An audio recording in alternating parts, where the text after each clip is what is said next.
Hey there, let me show you how you can leverage the truthy and falsy value of objects and Boolean short circuiting together to set a default value for some given variable.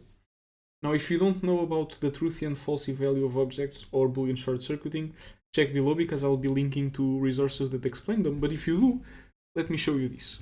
If you type something like, let's see, 0 and 17, you get a value back. You get one of the values back. You don't get a false, you get 0, because 0 is falsy. And so 0 and 17 evaluates to the first falsy value, which was the 0. And if you do something like 3 or Rodrigo, you'll get the 3, because 3 is truthy, and so Boolean short circuiting says that the OR doesn't need to look at its right, and so we just get the left value. Now, the fact that you can use Boolean short circuiting and Boolean operators to get values that are not Booleans means you can do some really cool things like this. So, and this is actually, it's a simplification, but it's actually something that I do in my newsletter. So I have a greet reader function that takes in a name, which by default is the empty string, or maybe none. So this is just to make it easier to generalize for other use cases and for your use cases. Let's say that the default is none.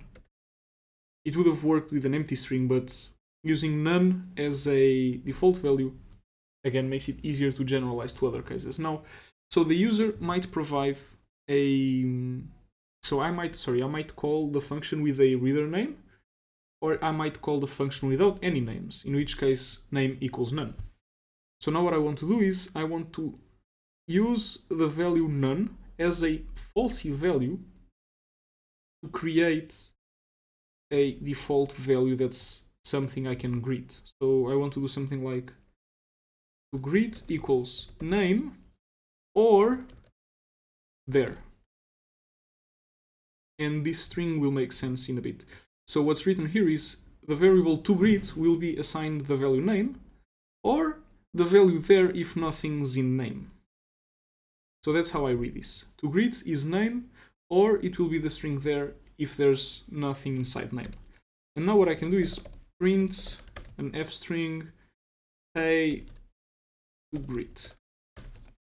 And now you will see that the there makes sense. So if I type something like greet reader Rodrigo, then I get the string hey Rodrigo. But if I type something like greet reader and I don't give in any names, then I get the sentence hey there, which also makes sense in English.